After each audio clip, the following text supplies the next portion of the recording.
Okay, I'm actually going to start recording to everyone on the call.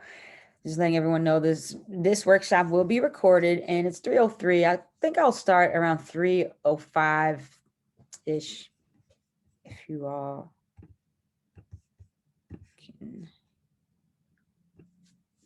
can hear me.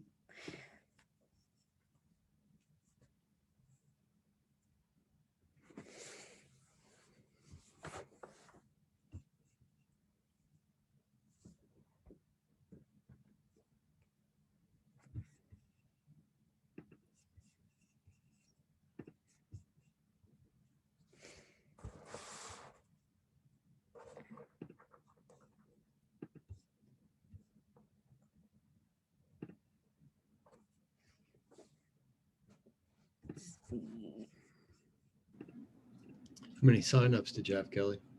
We had about 15. I don't know how you presented earlier, right? Did you have a good turnout? No, I was just listening. I haven't done any Oh, presenting. yeah, I had about 15, but I know how it goes when you register for things. Sometimes registered is totally different than actually attending. Showing up. Yeah. Yeah. Yeah. How was the other attendee? See, I wish I would have attended some this morning. I would have got a feel for the outcome. Yeah, I'd say 20s and 40s. Oh.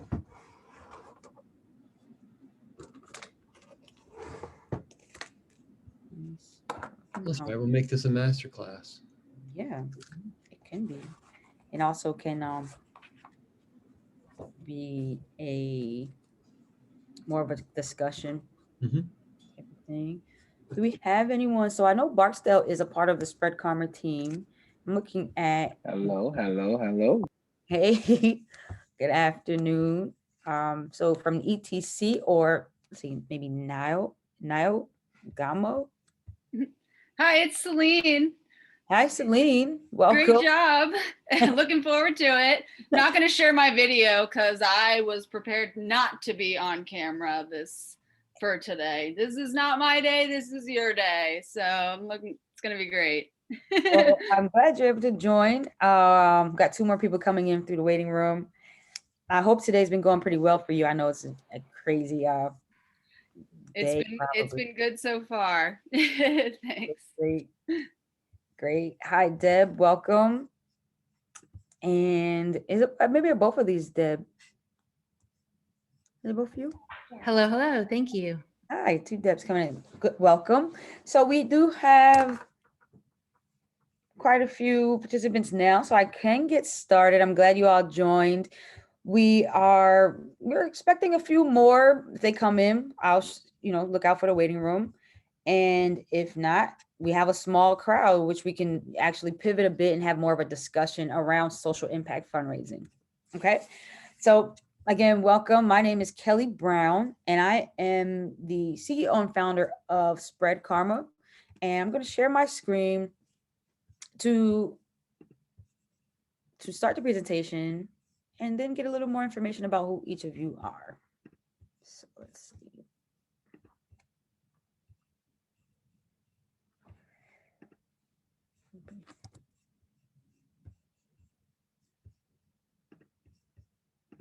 Some waiting room. Okay. All right. I'm in present mode, so I should be able to. I see you all, and can you all see my screen? Thank you. Okay. All right. Welcome. If you just joined us, we are just getting started, Darlene. So we're right on time.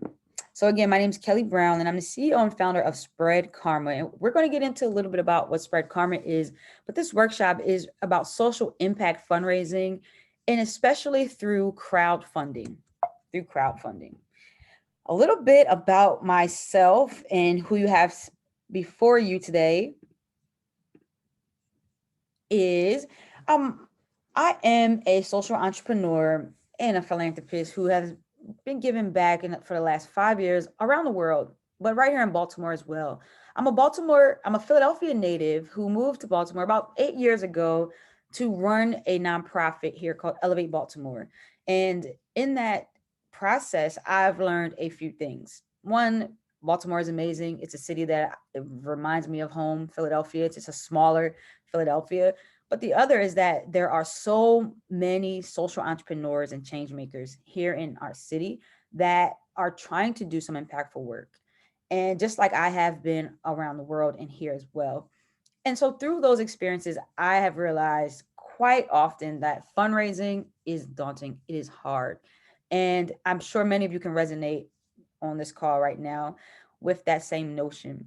Also about myself, like I said, I love to travel, I love to give back, and I love to help change makers fundraise. It's become a passion of mine ever since I realized how hard it is to fundraise, to teach others how to effectively crowdfund in particular, and then also the benefits of crowdfunding and why most social entrepreneurs should use crowdfunding first as an option to raise money before looking at other alternatives. So these are a little bit more about myself, and I want to briefly go through them. Like I said, I've been leading strong teams and social impact organizations for the last 15 years. I was a co-chair of the Baltimore City Community School Advisory Board, and it was an honor. I worked closely with Dr. Santelises at the Baltimore City Public School system to help leverage resources for families and community schools. And that also was another opportunity to talk about fundraising, not just for school leaders, but for parents, school family councils, PTO leads, and things like that. And also helped lead some impactful fundraisers in the school system. I'm a social impact fundraising consultant, so I'd be happy to share more at the end of our workshop around how we can connect. Also, I've been honored by now the mayor, Brandon Scott, but back then city council president, for some of the work we've been doing with SpreadKarma. We created a day, the whole team created a day called Spread Good Karma Day, which is August 1st. And I really would love for any social entrepreneurs on this call to connect with me to expand that day. But August 1st is a special month. And I'm wondering, does anyone know what the month of August is in terms of a theme for that month? Does anybody know? Any guesses? No? Well, it's called Black Philanthropy Month. And it's a national month now. It's recognized as a month to celebrate giving and not just for Black philanthropists who are young professionals, who are African American and people of color, but to also give to organizations, minority-led organizations. And so for August 1st this year, we're really cooking up something big. So I'm hoping if you have any ideas on how you can get involved, that we connect afterwards. And then this final bullet around Greater Philadelphia Social Innovation Awards nominee and finalist this year. I was able to come back home into Philly and be celebrated around social innovation. So that's a little bit about myself. I know I probably, to many of you, look about 16 years old, but I'm at least doubling that. And I'm looking forward to learning who you all are. All right. So tell me, let's get to know each other a little bit more. Let's hear your name, your organization, and role, your affiliation. One thing you're looking forward to this summer. I know where the world is opening back up a bit, and I want to hear your excitement around that. And then one thing you want to learn about crowdfunding in particular. Who wants to go first? I will and get it over with. So I'm Deb Tillett, president of ETC, the City of Baltimore's Technology and Innovation Center. And we are a proud venture of the Baltimore Development Corporation, and we're really here to make sure that we are making an impact on Baltimore, one entrepreneur at a time. What am I looking forward to this summer? A cold beer somewhere outside with some friends, you know? Yes. Something that hasn't happened in a long time. And I know, and I should know more, but I know very little about crowdfunding. I know what it is conceptually. Don't know the rules and regulations, and, you know, be interesting to hear more about it. Okay, thank you, Deb. Yeah, Since we're on Debs, I guess I'll go next. So I am Deborah Hemingway. I am the CEO of the Maryland Development Center, and we are also raising an impact fund, which is a venture fund with impact. So I'm really excited about that. Our fundraising process is starting imminently. So that's what I'll be doing this summer is kicking off the race for the fund. I also don't know very much about crowdfunding, and I hadn't considered that for our fund. I was looking more at high net worth individuals. So if you have any comments about having a crowdfunding component of a venture fund, I would love to discuss that more, especially if there's anything with regards to like the SEC or how that works. Great. Thank you, Deborah. Nice to meet you. Yes, you as well. Hi, I can go next because I work with Deb. I'm Neo Gamo. I'm Vice President of Business Development at the Maryland Development Center. I'm also the founder and CEO of Neurosonics Medical. We're developing focused ultrasound devices for minimally invasive neurosurgery. And so one thing I'm looking forward to this summer, in addition to Deb's fund, is running in races, not virtually, and actually getting back to racing outside. And what I would like to learn is whether crowdfunding can be applied to raising funds for health and medical technologies, and if there's anything we need to look out for that's unique to that kind of that industry. Awesome. Okay. It's the medical industry. And I had an interesting conversation with Ken Malone about crowdfunding and how it can be used for the medical industry. So I'm not sure if we'll get to that today, but I definitely love to continue to connect to share more.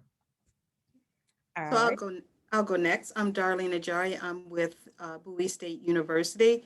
I'm the program manager for their entrepreneurship program. And so congratulations. I saw your pitch a little, it seems like a month ago. Thank So you. well done. I am a Marylander through and through. So I am looking to have some blue crabs, corn, and beer with friends this summer. So that is the highlight of my summer, regardless of anything else that happens. And the one thing that I want to learn about crowdfunding is strategies on how to introduce this as an alternative source of funding for our student entrepreneurs. Got it. Thank you so much. Who's next? I'll jump in because I know full well about the pitch that Darlene was mentioning. I'm Henry Mortimer. I'm the director of the Center for Entrepreneurship and Innovation at UBalt. And one thing, of which Kellie is a proud alum and a current student. And one of the things that I'm looking forward to this summer is repeating what I got to do yesterday with Kellie, which is actually to meet her in person.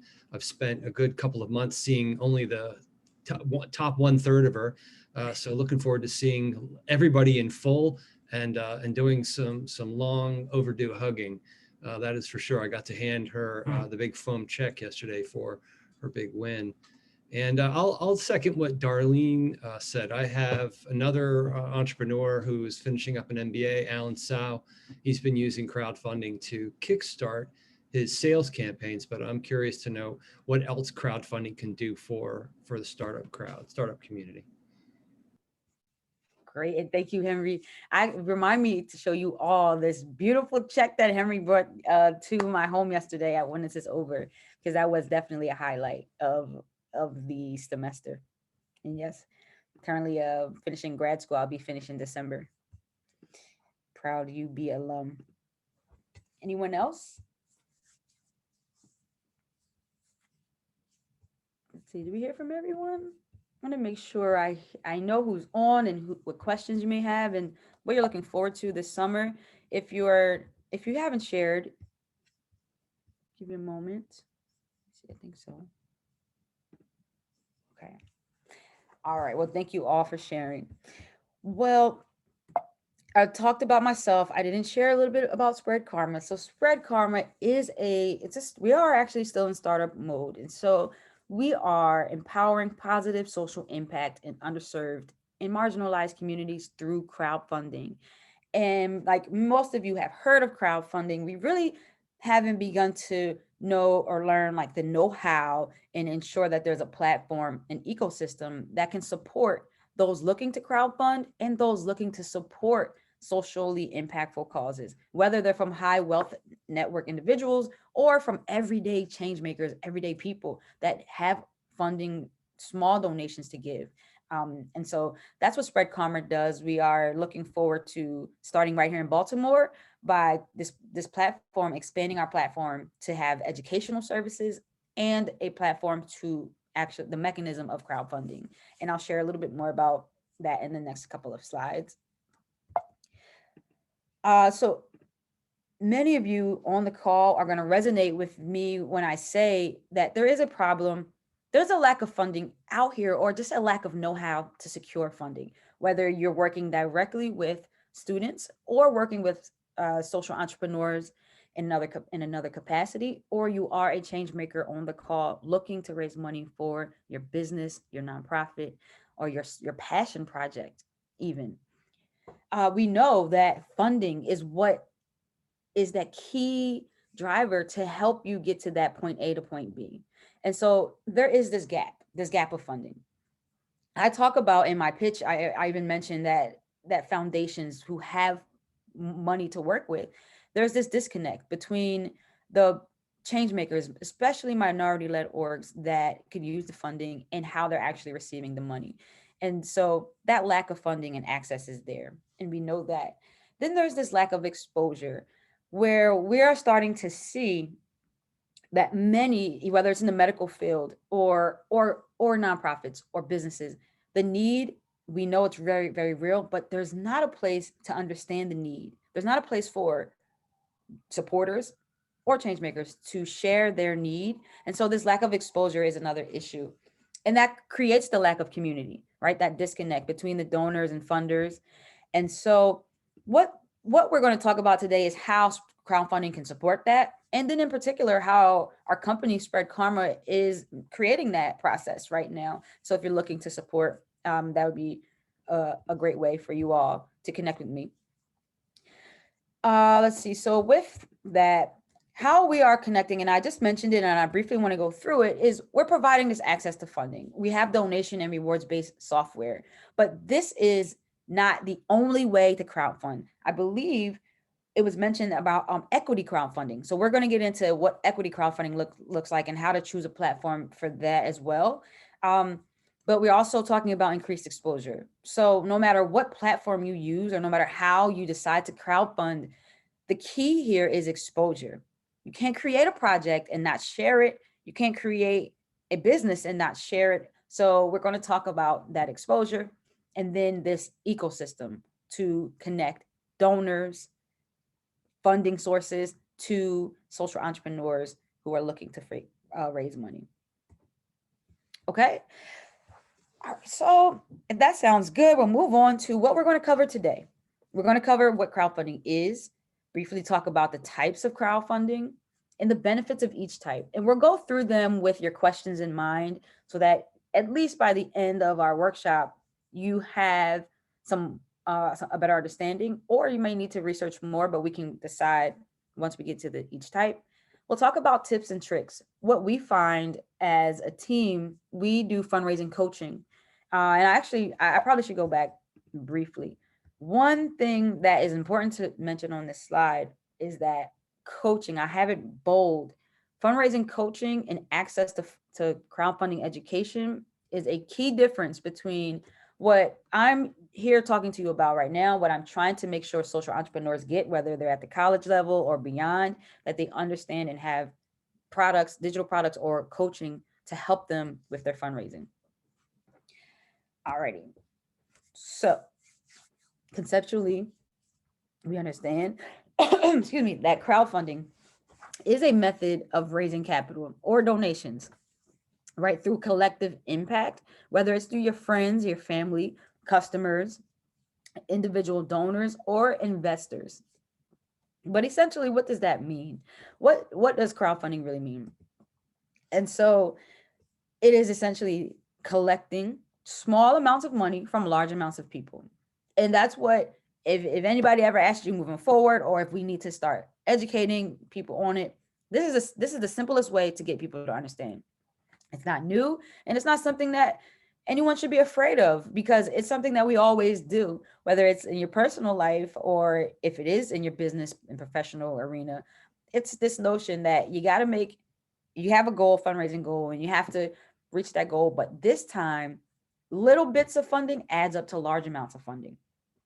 And the reason why I say it's a valuable option for people in today's society is because there's not one way solution to impact and to creating impact. So if it is in the medical field or nonprofit or business, you will need to, even in theory, still crowdfund, right? You're still going to have to do that with investors, with grants, with individual donors. And so this mechanism of crowdfunding is a viable option to begin with.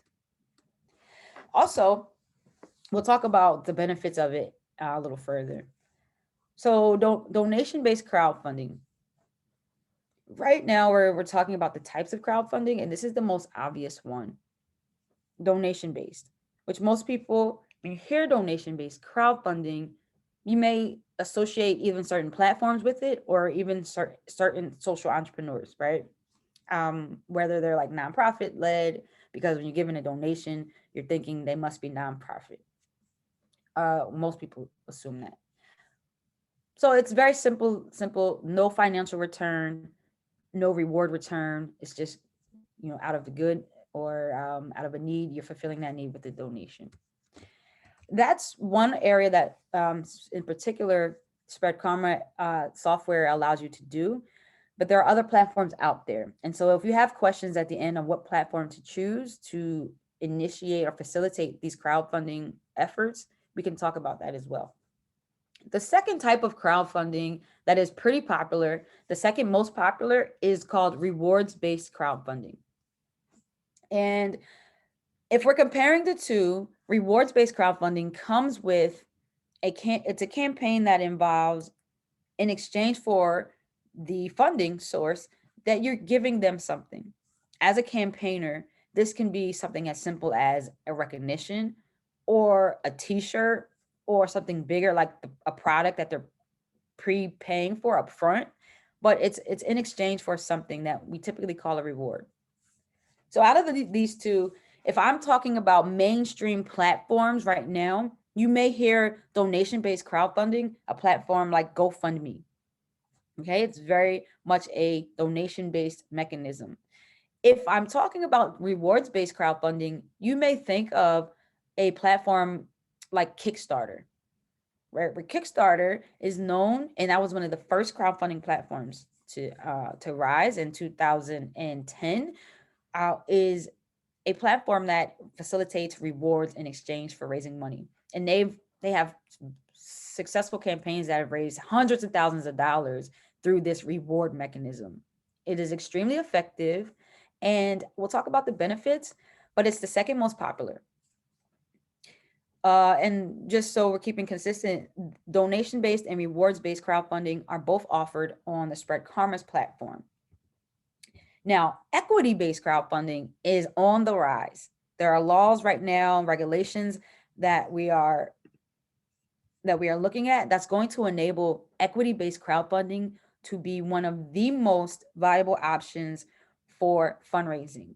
It's going to open up the market. It's going to allow everyday people like us to give to companies that are for-profit, become part owners or have equity and shares of the company, and allow those companies to raise capital. It's a huge breakthrough that, and quite frankly, we need, because there are not enough large funding sources out here to allow everyone to raise money in another way. So equity-based crowdfunding is on the rise. And we'll actually, I want to share, is there anyone who, for equity-based crowdfunding, as I go back to it, anyone here on the call who has experienced any of these three crowdfunding types before? Either you led a campaign or you've given to a campaign of some sort on one of these three categories?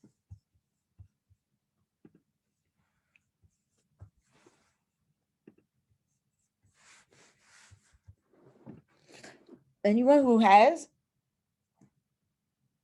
No one ever donated, even by show of hands or drop it in the chat? Have you ever donated? Just, hey, I've given to something before. Okay, Christine, yep. Let's see. Now you've given to a rewards-based campaign. Excellent. Okay, so uh, what was the reward you received? And let's see, Christine Bailey, you have. Tell me, Christine, about your experience. And I've also been curious about platforms like Republic. Okay, great. And that's an equity-based platform. Okay. Well, basically, I donated for Kiva. I think it was. My young man was having trouble with his mobile food truck.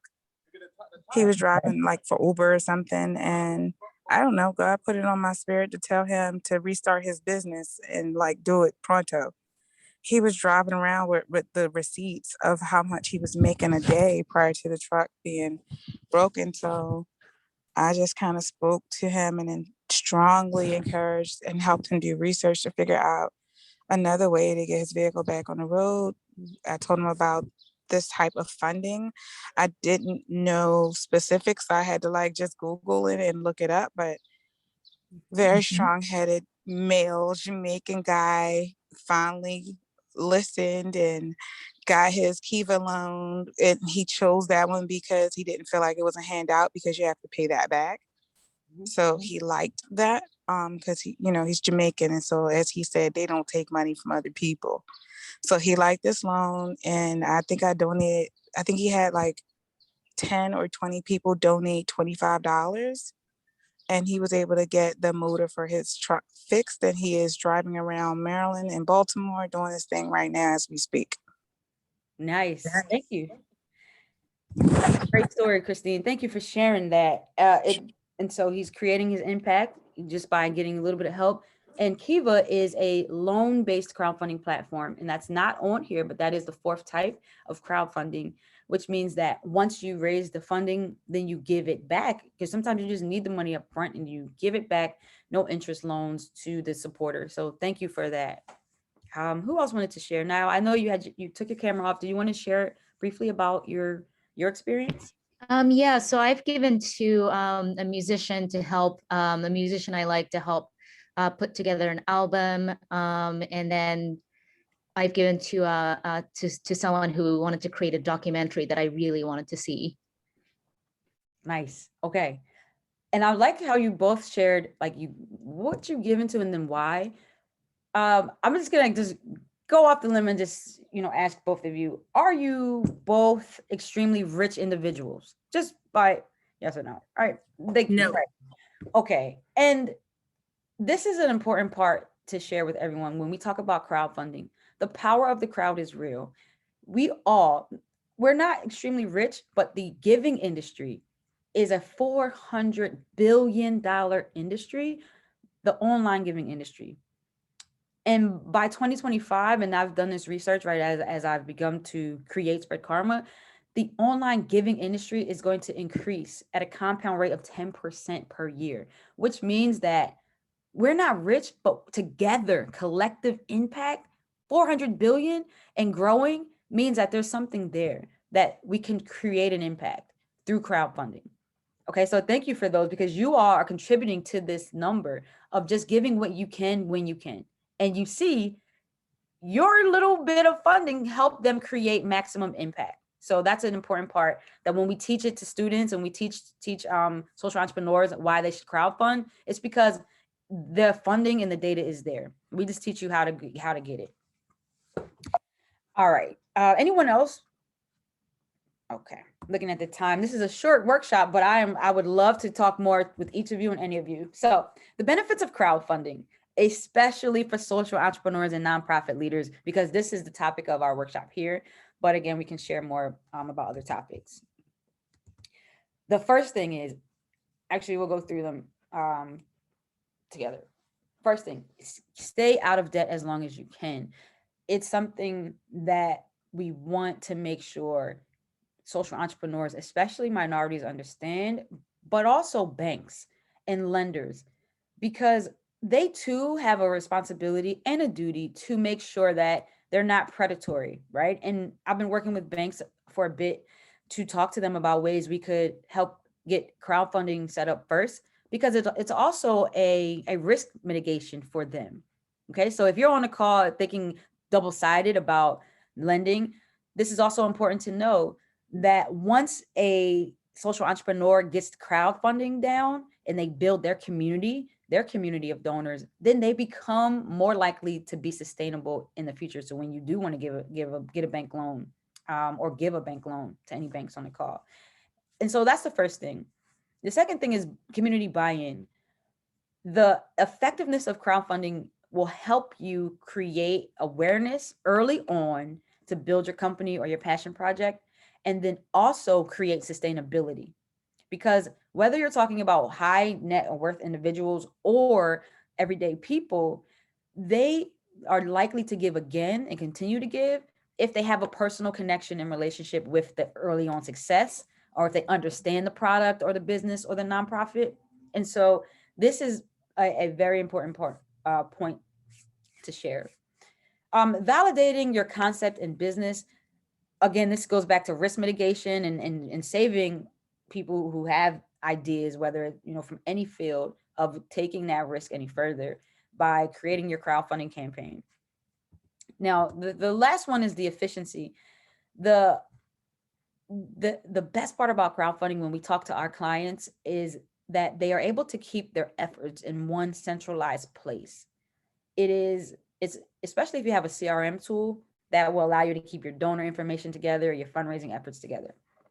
Now, keeping your fundraising efforts in one place and actually focusing on a start and end date, if you create a campaign that has a start and end date, will actually help you raise more money and raise it faster. It's just like a test or an exam that you're preparing for.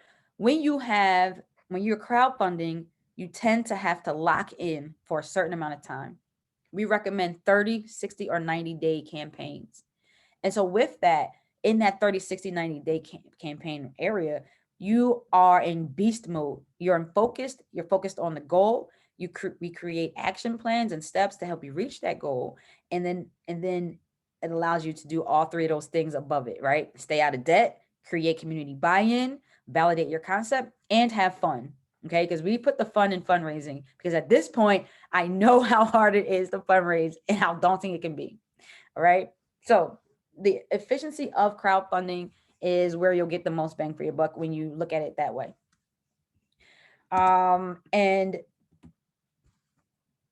let's talk about tips and tricks. And before I talk about tips and tricks, I don't think anyone said they've led a crowdfunding campaign before, but I normally like to open it up and hear from people who are experienced in crowdfunding to share ideas. So if there is anyone on the call who led a successful campaign, or anything like that, please share now before we get into some tips and tricks.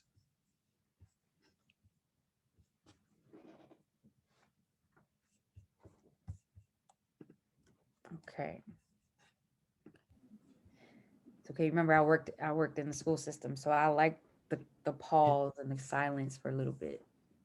I can share Alan Sow. I mentioned him earlier. He used Kickstarter to design his custom watches.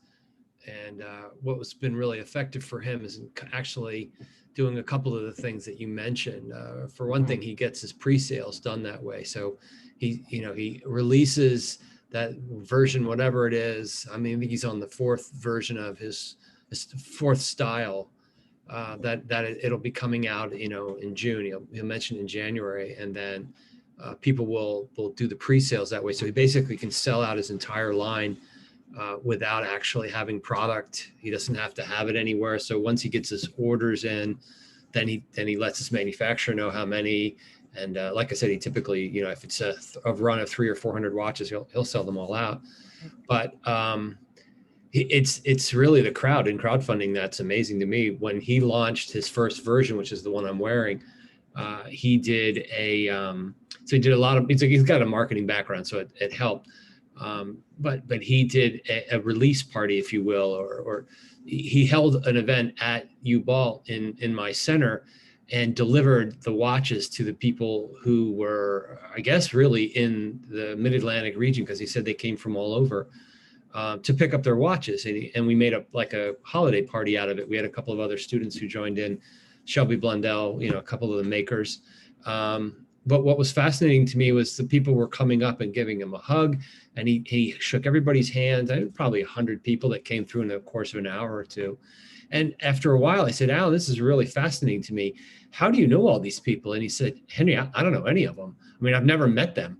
I've just, exchanged emails with them, had phone calls, but he knew about each one of them, knew something about each one. And it really was like a reunion. It's amazing if you do crowdfunding, you can create this community and evoke the emotion that you're talking about in a unique way that just selling watches over the internet or maybe even over a counter, you may or may not be able to do. So I thought that was really fascinating. Thank you for sharing that, Henry. And I brought it back to the screen to show that second bullet, that community buy-in is exactly right. And then he got to validate by pre-selling his watches. And that's a huge benefit. And then in terms of tips and tricks, he must have, and I'm going to put all this down just for looking at the time. So if you are reading ahead, you can. But with storytelling and evoking emotion, that particular social entrepreneur had to do both of those things. And relationship building is a key part of the building a crowd. What we recommend is 2 hours a day through your campaign.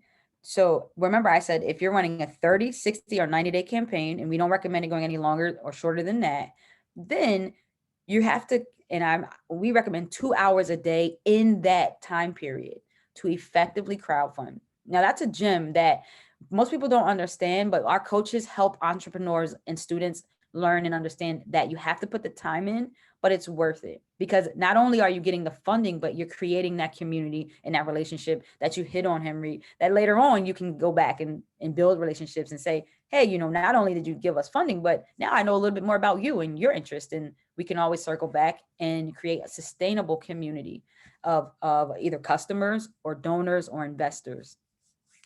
So that is a key point. In terms of how to storytell, you have to do two things: establish credibility and evoke emotion. And when people ask for, any connections or tips and tricks, the best way we believe is to get coaching or work with a marketing consultant. All right. And that's what SpreadKarma, our platform, does. But marketing, and you hit it on the nose, Henry, you said he's in marketing, right? I'm actually in marketing as well. I'm graduating with UP with my marketing degree, right? And so it is a key point of this storytelling, talking about why you are the best person to lead this campaign and why someone else should give. And so you do want to invest in a marketing, either storytelling, some marketing consultant, or an agency like SpreadKarma that can help you develop your story and evoke emotion. Then and that's the second bullet, marketing and outreach. One thing we do and we tell our clients is make sure you're network mapping. You ever heard that term, a goal without a plan is just a wish? Have you heard that? It's so true. And it's even more important to understand that in crowdfunding. You can't just set it and forget it. You can't. But again, when you do purposefully create your plan, action steps, you will create and reach your goal. And so network mapping is a key tool. And we have some Excel sheets and things that help us network map with our clients. And this is all pre-launch stuff that we do.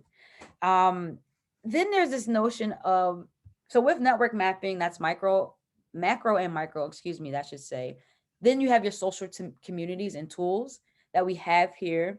But then you have to establish a team. You cannot do it alone at all. And so the bigger your team or the more skilled your team is, whether it's 2 to 3 more people, the better you will be at crowdfunding. And then planning. We recommend, and we have our clients in 3 phases: pre-launch, actual launch, which is that 30, 60, 90-day period, and then post-launch. Okay. If you can get pre-launch, launch, and post-launch down and plan for them effectively, you will effectively reach your goal, no matter how big or small your goal is, no matter the reason. These are the 3 things that we need to do: plan for pre-launch, launch, and post-launch strategies. I think I'm gonna go back to that slide, but there are alternatives. And remember, my workshop in my session was to introduce and talk about crowdfunding, but I don't want to forget that there are grants, loans, VC funding, high wealth individuals that you can get funding from, rich uncles and so forth and so on. And so if you do have, and you could think of other alternatives, especially if you're on this call looking to fundraise now, I wanted to create an opportunity to share those with each other. But if not, I'll take questions and answering because we have about 2 minutes. So either way, if you want to share alternatives or Q&A for a moment, I'm here to talk. We have about 120 seconds left.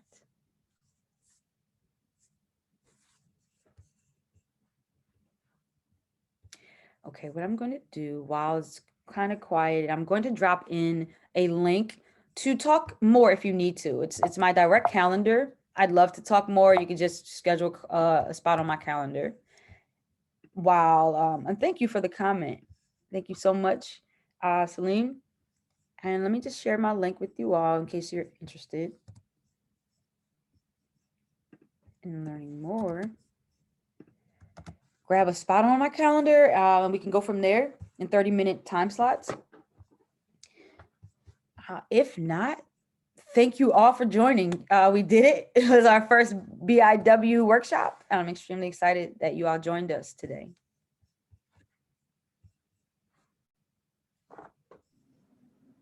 Great job, Kelly. Thank you. Thank you. Thank you. Thank you, Henry. I'm going to check out some more workshops.